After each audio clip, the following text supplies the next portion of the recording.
They were emperors, senators, and noblewomen who ruled the most powerful empire on earth yet, behind the marble columns and golden laurel crowns. Their lives were consumed not only by war and politics, but by forbidden passion. These secret love stories shattered dynasties, toppled reputations, and even changed the fate of Rome itself. Imagine emperors leaving their thrones for mistresses, senators caught in affairs that sparked riots, and noblewomen whose secret desires carved their names into eternity. These were not tales of romance alone, they were stories of lust, betrayal, and scandal that reshaped history. And the deeper you go, the more shocking they become. By the end, you will see that Rome's greatest victories were forged not only on the battlefield, but also in the hidden chambers of desire. But before we begin, tell me, where are you listening from tonight?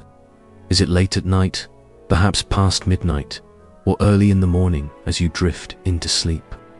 Tap subscribe to Whispers of History and join thousands who explore the past with us. Now, close your eyes and step into the marble streets of Rome, where torches flicker, sandals echo against stone, and whispers of forbidden love drift like smoke through the Senate halls. You are no longer just an observer, you are walking the path of history's most dangerous lovers, and as you do, beware. For in Rome, passion was never safe. Take, for instance, the story of Julius Caesar, Rome's most celebrated general, feared by enemies, adored by soldiers. His political genius and military brilliance are carved into legend. But his private life was a labyrinth of love affairs that shook the Republic to its core. His most infamous relationship was with Cleopatra, Queen of Egypt, whose beauty was matched only by her ambition. Imagine Caesar entering Alexandria, meeting Cleopatra hidden in a rug, rolled into his chambers like a secret offering. Their affair was not only personal, it was political, uniting two of the ancient world's greatest powers. Rome whispered with outrage, a Roman general taking a foreign queen as lover. Yet Caesar did not care.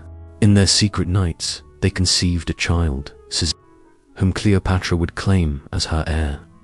That scandal alone was enough to shake Rome's foundations, but it was only the beginning, for Caesar was not faithful even to Cleopatra. Back in Rome, whispers followed him of countless affairs with noblewomen, some wives of senators, others daughters of his closest allies. One affair in particular nearly cost him everything, the rumored relationship with Servilia, the mother of Brutus. Yes, Brutus, the man who would one day lead the conspiracy to assassinate him. Imagine the tension, a general in love with the mother of the man destined to strike him down. Some whispered that Caesar's favoritism toward Brutus was born not of politics, but of guilt and affection. Could it be that love itself tied the dagger that pierced him on the Ides of March? In Rome, the line between passion and betrayal was thinner than silk, and Caesar's heart proved as dangerous as his sword. But Caesar was not alone. His rival and eventual successor, Mark Antony, became just as famous for his desires as for his battles. If Caesar and Cleopatra began the story, Antony and Cleopatra finished it in fire. Their affair became legend, Roman general and an Egyptian queen, bound together by passion and ambition. Imagine them on the Nile, feasting on golden barges, surrounded by music and wine, Antony lost in Cleopatra's spell. But to Rome, it was scandal, betrayal, treason. The Senate declared war not just on Egypt, but on the queen herself. Their love would end in tragedy: Antony's suicide, Cleopatra's venomous death, and the rise of Augustus as Rome's first emperor. The lesson was clear. In Rome, love was never private, it was a weapon, a scandal, a fatal mistake that could bring down empires. And so, as torches flicker across the Palatine Hill, more stories await: tales of emperors who desired forbidden partners, of noblewomen who defied laws for passion, of secret trysts that altered history itself. From Augustus, who exiled his own daughter for scandal, to Nero, whose love stories were drenched in blood, to Hadrian, who immortalized his lover Antinous in statues across the empire. elite lived and loved in ways that would shock the world even today. Each story is stranger, darker, and more human than the last. And as we journey through them, one truth becomes clear. Rome was not built on stone and steel.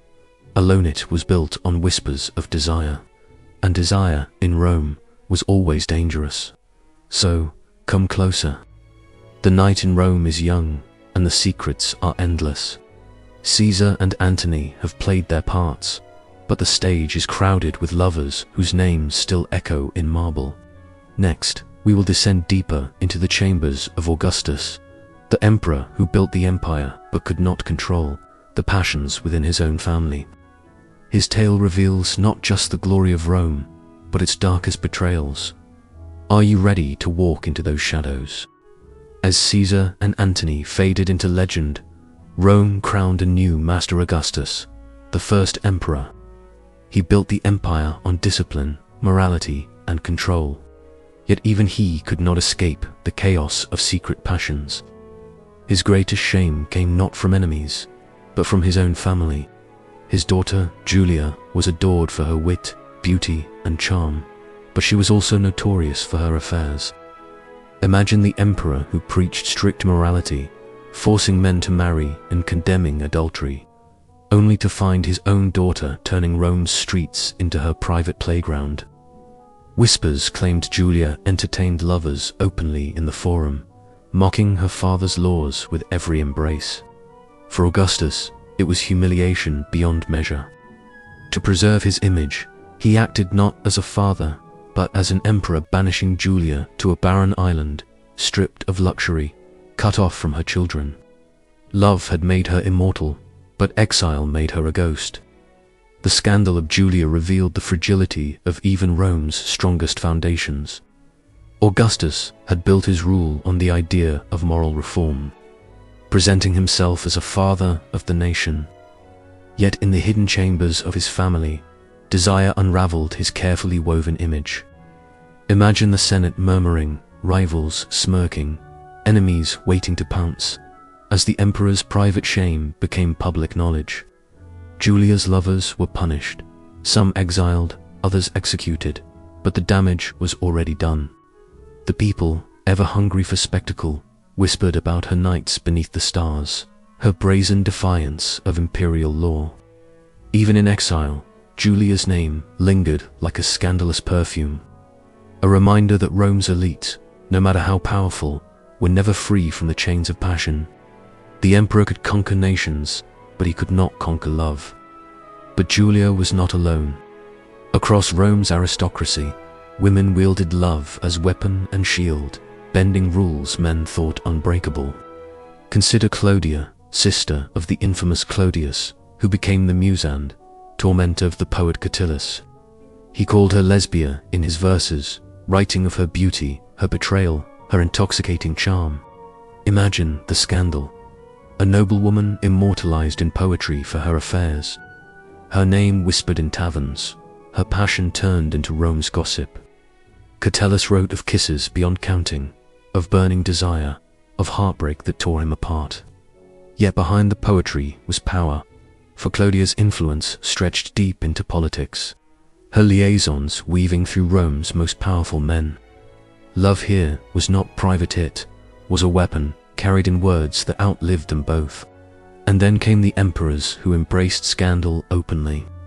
Tiberius, successor to Augustus, retreated to Capri, where stories of his debauchery became legend.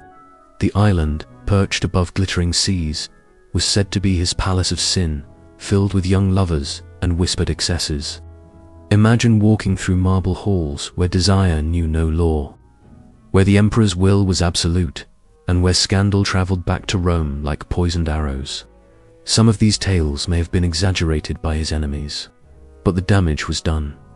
Tiberius was remembered not as a ruler, but as a man consumed by forbidden passions. In Rome, truth and rumor blended until both destroyed reputations, leaving behind only shadows of whispers. To love or even to be accused of loving was to risk becoming a legend for all the wrong reasons. Even more shocking was Caligula, whose reign blurred the line between power and madness. His loves were whispered not in poetry but in horror. He was accused of affairs with his own sisters, parading them as consorts in public, shattering every boundary of Roman decency. Imagine the Senate watching in silence as the emperor flaunted what should have been hidden, daring anyone to oppose him. Some say these stories were propaganda by his enemies. Others claim they were truth, too terrible to repeat. Either way, the scandal defined him, staining his rule forever. In Caligula's Rome, love was no longer passionate, was chaos, a tool to terrify, a weapon wielded against tradition itself. The secret stories of Rome's elite were not always about tenderness. Sometimes they revealed the darkest edges of desire, where love became indistinguishable from corruption. And yet, amid this darkness, other stories flickered with something almost tender. Poets, courtesans, and philosophers left behind fragments of love that softened the brutality of Roman power. Ovid, the poet of desire, celebrated affairs in his Ars Amatoria, teaching men and women how to seduce, how to love, how to live in passion's fire. His words were scandalous enough to cost him exile, banished to the distant shores of the Black Sea. Imagine the loneliness of a poet punished not for war, not for politics, but for daring to celebrate love itself. Ovid's exile revealed once more how dangerous passion was in Rome. To speak of it, to live it, to embrace it too openly was to risk everything. And yet, these stories, Julia's banishment, Clodius' verses, Tiberius' retreat, Caligula's chaos survived, reminding us that even emperors could not escape desire's grip. But the story does not end here. For if Augustus and his heirs revealed the dangers of love within the imperial household, others would show how love could reach beyond scandal, shaping empires and leaving monuments that still stand today. Next, we step into the reign of Hadrian, the emperor who defied tradition by immortalizing his lover not in whispers, but in stone across every corner of the empire. His story is one of devotion, loss, and eternal remembrance, a love story carved into marble. Are you ready to follow? When Rome remembers love, one story rises above all others, the haunting tale of Hadrian and Antinous. Hadrian, emperor of the Roman world, was known for discipline, architecture, and his famous wall in Britain. But beneath the steel of empire beat a heart consumed by passion. His beloved was not a queen or noblewoman, but a young Greek named Antony. Imagine the Scandalous emperor openly displaying affection for a man, traveling with him across the empire, refusing to hide what others would only whisper. Together, they sailed the Nile, walked through Greek temples, and appeared side by side in public. Rome's elite grumbled, but Hadrian did not care. He had conquered nations, and now he dared to defy tradition itself. Their love was not a secret, was a declaration, bold and dangerous. A bond that would leave marks carved in marble long after both were gone. But then tragedy struck. In 130 CE, while sailing the Nile, Antinous drowned under mysterious circumstances. Was it accident, suicide, or ritual sacrifice? No one knows. What is certain is Hadrian's grief. Imagine the most powerful man in the world, falling to his knees, shattered not by war or politics, but by love lost. He declared Antinous divine, founding a cult in his honor, raising statues, temples, and cities dedicated to him. To this day, more statues of Antinous survive than of almost any other figure in Rome, his beauty immortalized in stone, his memory carved into history. Through grief, Hadrian turned personal passion into eternal worship. Love became religion, and Antinous became immortal. But in Rome, such devotion was both revolutionary and dangerous, blurring the line between emperor's desire and the gods themselves. Hadrian's story shows love's strange power in Rome could defy politics, alter tradition, and leave monuments greater than armies. But not all emperors chose devotion. Some chose indulgence, their passions consuming them until their names became synonymous with excess. Nero, the emperor infamous for fire and tyranny, turned his desires into performance. He married not once, but multiple times. In ceremonies that shocked Rome, one of his most notorious unions was with Sporus, a young man he had castrated. Dressed as a woman and married in a public ceremony. Imagine the gasps of senators as Nero paraded Sporus as his empress, forcing Rome to witness his fantasies turned into law. Was it love, obsession, or cruelty disguised as affection? No one could tell. But the scandal marked his reign, proving once again that in Rome, love stories were never innocent. They were weapons of power, spectacle, and destruction. Even in this world of emperors, noblewomen carved their own paths through passion. Consider Messalina, wife of Emperor Claudius, whose affairs became legendary for their audacity. Ancient writers claimed she competed with prostitutes, taking countless lovers, her hunger for desire unquenchable.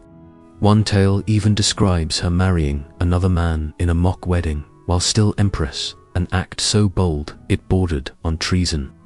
Imagine the whispers that spread through the palace, senators stunned, courtiers terrified. When Claudius finally learned of her betrayal, she was executed. Her beauty unable to save her. Messalina's story may have been exaggerated by enemies, but the danger she represented was real. In Rome, an elite woman's desire could shake the empire as much as a man's sword. Her fate was a warning, yet also a testament to how passion defied the rigid walls of imperial control.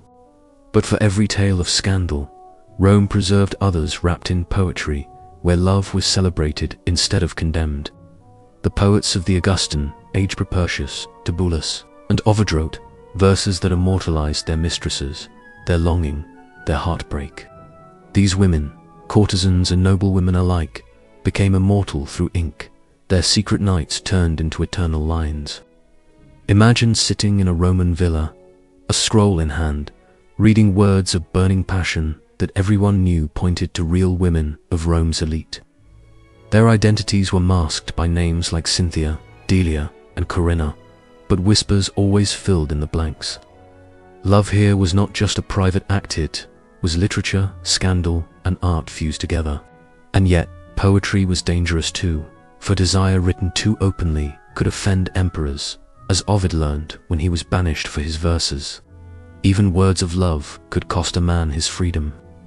Rome's stories of Hadrian and Antinous, Nero and Sporus, Messalina's betrayals, and the poet lovers reveal one truth. In the empire, love was never safe. It could elevate you to divine memory, as with Antinous, or drag you to execution. As with Messalina, it could inspire art that survived millennia or condemn you to exile in distant lands.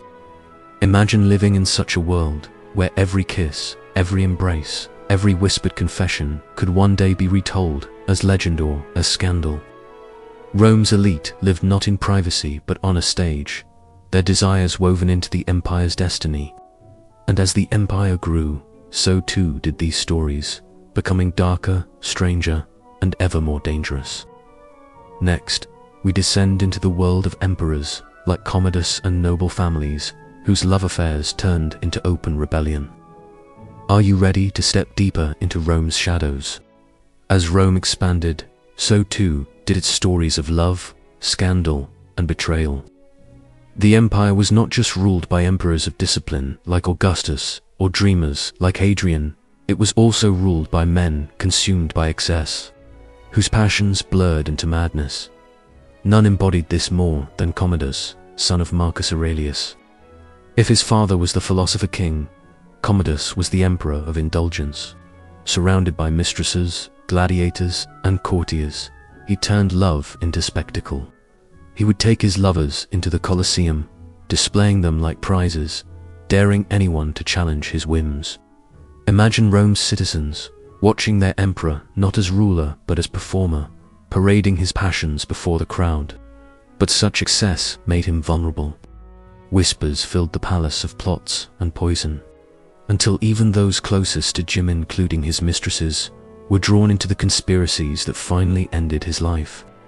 Love for Commodus was never loyalty, it was a stage for betrayal.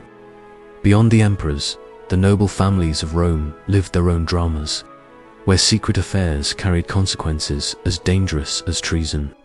The tale of Cornelia, daughter of Scribonia, reveals the suffocating chains placed on elite women. Married for alliances, traded like currency, these women often found solace in forbidden love. Imagine being locked in a gilded villa, expected to serve as ornament to a powerful man while your heart burned for another. Some took lovers in secret, risking everything for a taste of freedom. The scandal of discovery was brutal banishment, humiliation, even death. Yet the passion endured, woven into the fabric of Rome's aristocracy. Their stories rarely made official records, but poetry and rumor preserved them. Rome's streets buzzed with whispers of noblewomen who dared to choose their own path. Lovers who defied the iron grip of patriarchal control. In the empire, love was resistance as much as desire. Among the most shocking elite romances was that of Faustina, the younger, wife of Marcus Aurelius. To the outside world, she was empress, mother, and consort to a philosopher king. Yet ancient sources whisper of her alleged affairs with gladiators, soldiers, and even senators. Some claim her son Commodus was the child not of Marcus, but of a lover. Imagine the scandal. The Empress of Rome, adored in statues, secretly entwined with the lowest ranks of society. Whether truth or slander, these rumors reveal the dangerous fascination Rome held with elite women and their passions. For Marcus Aurelius, philosopher of duty, the whispers must have been unbearable. Yet he endured, refusing to dishonor his wife publicly. In Rome, silence was sometimes the only shield against scandal, but silence could not erase the whispers. Faustina's story shows how even emperors could be ensnared in love's traps, their legacies forever marked by desire. But not all love stories ended in whispers of shame. Some became symbols of loyalty that outlasted politics. Take Aria, the noble woman who loved her husband so fiercely that when he was ordered to take his own life, she chose to die with him. Before plunging the dagger into her chest, she handed it to him, saying, "Petis, it does not hurt." Imagine the courage, the devotion, the merging of love and death in one final act. Rome remembered Aria not as scandalous, but as heroic, her sacrifice celebrated for centuries. Her story reveals another truth of Roman passion. Love could be destructive, but it could also be transcendent. Between the debauchery of emperors and the betrayals of noblewomen, Rome preserved tales of devotion that shone like rare jewels in the darkness. Even in a world of scandal, some love stories defied corruption, standing as symbols of fidelity in a city built on excess. Yet these moments of loyalty were rare. More often, Rome's elite turned love into a battlefield, where alliances were forged and broken with kisses as much as with swords. Consider the scandal of Lucullus, the wealthy general, whose wife's affair with Clodius was whispered through every banquet hall. Imagine the humiliation of one of Rome's richest men, mocked not for his conquests, but for his wife's betrayals. Affairs could ruin reputations as surely as military defeat, turning victory into ridicule. In the elite circles of Rome, love was never private, it was political currency, traded and gambled until someone lost everything, and the price was always high. Whether exile, execution, or eternal shame, the punishment for passion was never light. To be elite in Rome was to live under constant scrutiny, where every embrace could become a scandal that echoed across centuries. And so, the pattern repeats. Emperors like Commodus parading mistresses, empresses like Faustina whispering with gladiators, noblewomen risking everything for passion, and poets immortalizing their affairs in ink. Love in Rome was never safe, never ordinary, it was always dangerous, always political, always remembered. Imagine walking through the marble streets at night, torches flickering, hearing laughter behind villa walls, knowing that each laugh might be the start of another scandal. These stories reveal not only the desires of Rome's elite, but the fragility of their power. For in the empire, passion could raise you to glory or drag you into ruin. And as we move forward, we will step into the reigns of emperors like Septimius, Severus, and Caracalla, where family love turned into rivalry, and brothers became enemies for the throne. Are you ready to see how blood and love entwined in Rome's darkest tales? The Severan dynasty brought Rome into a new era of power, but also one of jealousy, betrayal, and twisted love. Septimius Severus, the African-born emperor, seemed at first a figure of strength. His marriage to Julia Domna, a Syrian noblewoman, was celebrated as a union of power and intellect. Julia was no passive empress. She became advisor, confidant, and political force, her wisdom shaping the empire. Yet even their story was haunted by whispers. Imagine the palace corridors filled with murmurs of Julia's influence, her presence in councils, her letters guiding generals. To some, this was devotion. To others, dangerous intimacy. Their marriage stood as a rare example of partnership in Rome's ruthless world.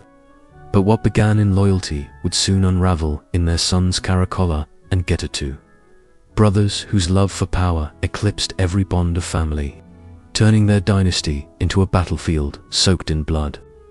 When Septimius died, he left the empire to both sons, demanding they rule together. But love between brothers quickly curdled into hatred. Imagine the imperial palace divided by walls, Caracalla on one side, Geta on the other. Their mother Julia Domna forced to walk between them, trying to hold together what was already broken. The tension was unbearable, whispers of plots and poison growing louder each day. At last, Caracalla acted. He invited Geta to a reconciliation meeting only to have him murdered in their mother's arms. Julia, soaked in her son's blood, was forced to watch one child kill another. Love twisted into horror, family turned into enemy. In Rome, even the most sacred bond could be shattered by ambition. The Severan dynasty revealed a chilling truth. In the empire, love within family was never protectionate, was often the deadliest rivalry of all. Caracalla's reign became a monument to both ambition and paranoia. Haunted by his brother's ghost, he surrounded himself with soldiers, traveling endlessly, unable to trust anyone. Yet even he was not free from scandalous desires. Ancient writers accused him of lusting after his stepmother, Julia Domna, though it may have been slander crafted by his enemies. Imagine the whispers. An emperor accused of Oedipal passion, Rome recoiling in horror. Whether truth or rumor, it showed how love and scandal were always used as weapons. In Rome, a reputation could be destroyed as easily by whispers of desire as by failure in battle. Caracalla's name became cursed, his reign defined not only by conquest but by suspicion, blood, and the shadow of forbidden love. His end came violently, stabbed by a soldier while on campaign, yet even in death. His story remained tainted by passion, twisted into ruin. But amid these brutal tales, there were still glimpses of devotion. Julia Domna, the grieving mother, endured tragedy after tragedy, yet she never abandoned her role as empress. She was said to have surrounded herself with philosophers and thinkers, immersing herself in wisdom while the empire around her tore itself apart. Imagine her as a woman caught between empire and family, between her love for her sons and the horror of watching them destroy one another. When illness consumed her, she chose to starve herself to death rather than face another wave of grief. Her story is not one of scandal alone, but of a love so deep it broke her. In Rome, even the strongest women could not escape the devastation that passion and power created. Julia Domna became both empress and martyr, remembered not only for wisdom but for heartbreak written in blood. The Severan dynasty did not end with Julia Domna. Her relatives, nieces, and granddaughters carried on the family legacy. And with them came more scandals of love and lust. Julia Soaemias, mother of Emperor Elagabalus, guided her son's rise, but also became entangled in whispers of corruption and excess. Elagabalus himself shocked Rome with his marriages and lovers, including male favorites he flaunted as consorts. Imagine Rome's senators recoiling as their emperor, crowned in jewels, paraded through the city with his lovers at his side, defying every norm of tradition. For Elagabalus, love was not secret but spectacle, pushing boundaries until the empire itself rebelled. He was murdered before 20, his body dragged through the streets. His story revealed once more that in Rome, love could be the most dangerous rebellion of all, for it challenged not only morals but the empire's very identity. And so, the Severon dynasty's tale is not only one of politics and conquest, but of families destroyed by passion, empresses broken by grief, and emperors undone by desire. Imagine walking through the ruins of their palaces, hearing echoes of Julia Domna's sorrow, the screams of Geta betrayed, the whispers of Elagabalus flaunting forbidden loves. Their stories remind us that Rome's greatest dramas were not always fought on battlefields, but in bedrooms, dining halls, and blood-stained chambers where love turned to betrayal. As the empire shifted into new hands, the cycle continued: new emperors, new mistresses, new scandals that threatened to shatter the very foundations of power. Next, we step into the age of Constantine, where secret love would intertwine with the birth of a new religion and the transformation of Rome itself. Are you ready to follow into that world of faith, betrayal, and forbidden desire? As Rome staggered into the 4th century, a new force began to shape its destiny. Christianity, with Constantine, the empire's loves and scandals no longer belonged only to pagan gods and old traditions, they now collided with faith itself. Constantine was remembered as the first Christian emperor, but behind his devotion lay shadows of family strife and secret passions. His court was not a place of harmony but of suspicion, betrayal, and blood. Imagine the golden palaces of Constantinople, torches flickering, courtiers whispering of forbidden affairs, even as bishops debated the future of the faith. For Constantine, love was not only about desire, it was about loyalty. He married Fausta, daughter of Maximian, in a union meant to bind dynasties. Yet that love story ended in horror, with Fausta executed by Constantine himself, accused of betrayal. Some claimed it was adultery, others whispered conspiracy. Either way, passion once again turned imperial bloodline into tragedy. Fausta's death reveals the deadly stakes of imperial desire. Ancient sources disagree. Some say she fell in love with her stepson Crispus, others that she falsely accused him of seducing her. Whatever the truth, both Crispus and Fausta ended up dead, one strangled, the other suffocated in an overheated bath. Imagine the heartbreak of a dynasty tearing itself apart, father against son, husband against wife, all consumed by love's shadow. Constantine emerged victorious, but at what cost? His empire survived, but his family lay shattered. For Romans, the tale became a chilling reminder. Even as the empire embraced a new faith, old passions still destroyed. Christianity promised purity, yet the imperial household still bled with scandals of desire, as though Rome itself could never escape the curse of forbidden love. Yet Constantine's story was not the end. Across the empire, noble families still clung to traditions of passion and betrayal, their secret stories hidden beneath Christian sermons. Imagine senators' daughters, still forced into arranged marriages, finding secret lovers in dark gardens. Imagine bishops themselves accused of scandal, their private desires clashing with their holy vows. One of the most notorious whispers surrounded Emperor Theodosius, who enforced Christian orthodoxy with iron will, but was also accused of fathering children outside his marriage. These stories, often suppressed, reveal how love persisted, even in a world turning holy. Passion was not erased by faith, simply hid itself deeper, surfacing in rumors, scandals, and tragedies whispered in every marketplace. Rome's elites still lived by the same truth: no crown, no cross could silence desire. And among these shadows rose tales of noble women who defied even greater constraints. Some, now Christian converts, risked their reputations for forbidden romances. Their names rarely survive in official records, erased by the church, but fragments remain in letters and sermons of bishops. Imagine the tension: a senator's daughter, baptized in secret, caught between duty to her family and love for a man condemned by faith. In these moments, passion became rebellion, not only against fathers and emperors, but against God himself. To love in Rome's Christian age was no less dangerous than in the pagan past. It carried the same risks: exile, disgrace, even death, yet it endured, proving that no law, no faith, no empire could silence the human heart. The stories of these women, half remembered, reveal how desire survived even when history tried to erase it. At the same time, poets and chroniclers still recorded fragments of love that slipped through the cracks of censorship. In Constantinople, new tales of devotion emerged, some between emperors and empresses, others between nobles and courtiers. But always, love came at a cost. Imagine standing in Hagia Sophia, incense rising, hymns echoing, while outside the great church, whispers spread of imperial liaisons hidden in gardens and villas.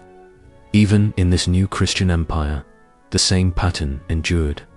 Emperors judged by their desires, empresses condemned for affairs, noblewomen punished for passion. The empire might have changed its gods, but it could not change the dangerous power of love. The names altered, the rituals shifted, but the story remained. Rome's elite were forever caught between duty and desire, loyalty and betrayal. And so, as Constantine's heirs struggled with faith and scandal, the empire marched toward its decline. Love did not disappear, it continued to haunt palaces, tear apart dynasties, and scandalize the faithful. Imagine the irony: the same empire that built walls of stone and armies of steel could never build defenses strong enough to contain passion.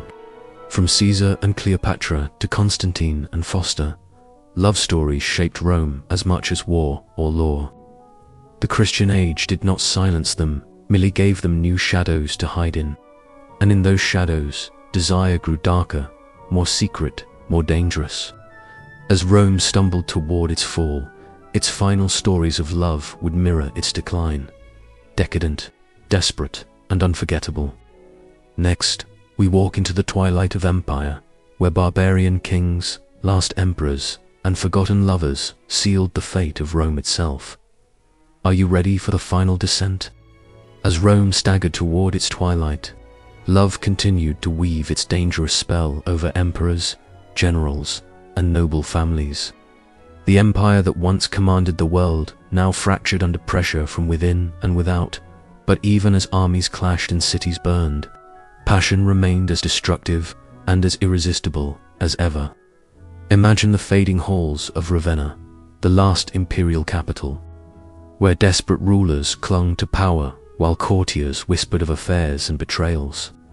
These final stories of love mirrored Rome's decline, fragile, chaotic, and doomed. For in its dying days, the empire was no longer held together by legions or laws, but by fragile threads of loyalty, and those threads often snapped in the name of desire. Rome's end was written not only in barbarian invasions and economic collapse, but also in secret chambers, where love turned into betrayal and betrayal into ruin. One of the last scandals belonged to Valentinian III, whose reign saw Rome's power crumbling. His wife Licinia Eudoxia was said to have sought comfort in the arms of others, whispers that fueled the chaos of his court. When Valentinian was assassinated, Eudoxia was forced to wed her captor, the Vandal king Gazaric, in a twisted tale of survival disguised as marriage. Imagine the humiliation. A Roman empress once adorned in purple, now bound to a barbarian conqueror. Love here was not passion, but desperation, a weapon wielded in conquest. The story of Eudoxia revealed how far Rome had fallen, its empress no longer choosing her lovers, but offered like spoil to invaders.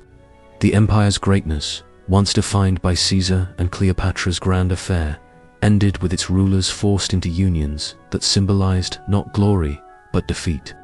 But even as Rome's crown slipped into dust, stories of devotion survived. Consider Boethius, the philosopher-statesman of late Rome, imprisoned by Theodoric the Ostrogoth. In his dark cell, awaiting execution, he wrote of love not the scandalous affairs of emperors, but the eternal bond of divine love that transcends corruption. His words, blending philosophy and longing, would inspire centuries after Rome's fall. Imagine a man stripped of power, stripped of freedom, yet still clinging to the idea that love, in its purest form, could outlast even empires. His story stands as a final echo in Rome's chorus of passion. While emperors burned in scandal, a philosopher whispered of love as salvation. In that shift, Rome's legacy transformed, leaving behind not only ruins, but lessons on the human heart. And yet, for every noble reflection, darker whispers endured. The collapse of Rome was filled with betrayals, not only of state, but of the heart. Generals betrayed emperors for power, wives betrayed husbands for survival, and courtiers betrayed lovers for gold. Imagine a city under siege, torches burning, as noblewomen fled with foreign soldiers, their passion mingled with fear. To some, these were romances born of desperation. To others, they were treasons that sealed the empire's fate. The truth is both.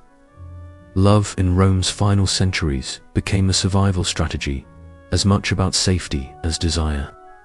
In these desperate unions, the empire's power slipped away, each secret tryst a symbol of Rome's fragility. The eternal city, once invincible, was undone not only by barbarians at the gates, but by the passions within its walls. And so we arrive at the final truth. From Julius Caesar and Cleopatra, to Hadrian and Antinous, to Constantine and Foster, Rome's history was written not only in marble and blood, but in kisses, whispers, and betrayals. Love stories shaped its politics, toppled its rulers, and immortalized its names. Desire elevated some into legends and dragged others into ruin. Imagine standing in the ruins of the Colosseum today, sunlight spilling through broken arches, and hearing the faint echoes, laughter of lovers in gardens, cries of betrayal in marble halls, sighs of devotion whispered in temples. The empire is gone, but its passions remain, carved into history as deeply as any conquest. Rome's armies conquered the world, but its lovers conquered eternity. And that, perhaps, is the empire's truest legacy. So what was it really like to live among Rome's elite, caught in secret love? It was to walk a tightrope where every desire was dangerous, every passion political, and every embrace a gamble with destiny. To be loved in Rome was to risk exile, disgrace, or death. Yet to love was also to achieve immortality, for these stories survive when armies and emperors are forgotten. The Colosseum may crumble, statues may fall, but the whispers of Rome's secret lovers still drift across centuries, drawing us closer to their fire. And as you close your eyes tonight, imagine yourself in their place, cloaked in silk, surrounded by marble, your heart pounding as footsteps echo closer, each shadow carrying the weight of scandal. In Rome, love was never safe, but it was unforgettable. And that is why its secret stories will never die.